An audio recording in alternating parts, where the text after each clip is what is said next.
This week's tackle tip. Welcome to the Good Karma Sport Fishing Podcast. I'm your host, Captain Ryan Van Fleet. Okay, I want to revisit an old podcast here. Episode 18. I talked about my stinger rig that I use. It's different. And I add a zip tie to it. Now, what that does, it creates a stiff rig. I launched this podcast on November 18th, 2018. And I think it's episode 18. So go back and take a listen to it. Okay, so after November 18th, I made some modifications of that rig. And sometimes I use the zip tie, and sometimes I don't. It's not necessary. What I found, it doesn't really matter. So it's been so long ago. But it's a great rig. It works for me for certain types of bait. Now, so I was going through my show notes, and I found that I wrote that I use an 8 to 10 inch piece of wire as the main line for the stinger rig. But I don't do that. Since that podcast, I increased that wire significantly. I'm up to like 16 to 18 inches.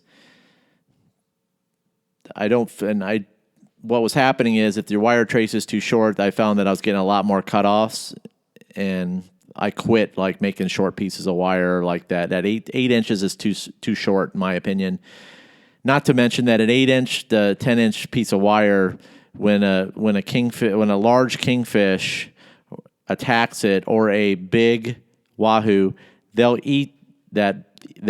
They just come up, they open their mouths, and they swallow not only the goggle eye or the blue runner or the Speedo, but they also swallow that short piece of wire in one scoop because they charge it at ram speed. So these fish, when you watch the underwater videos of these fish and how they eat, they come in and they eat ferociously. And when they eat ferociously, they eat that short piece of wire right with that bait, and it's gone.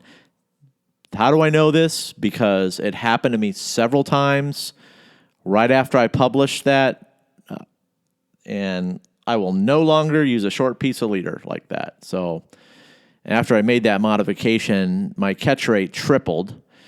So, and I caught a significant number of bigger fish, including kingfish and wahoos and, all that other good stuff with a longer piece of wire. Now, as far as the size of wire, I'm going to leave that up to you guys. All right, so before I sign off, make sure you go back and listen to the episode 18, Stinger Rigs. It's got a video I put up there of the goggle eye and how I hook them. And I love goggle eyes, and that's what I use. It's no secret. And Speedos are great, but you got to learn how to keep them alive, and you got to have live well capacity. It takes more than just going out catching Speedos and putting them out and catching bait. There's a whole lot more that goes into it because they don't live in a standard live well and flow. They die.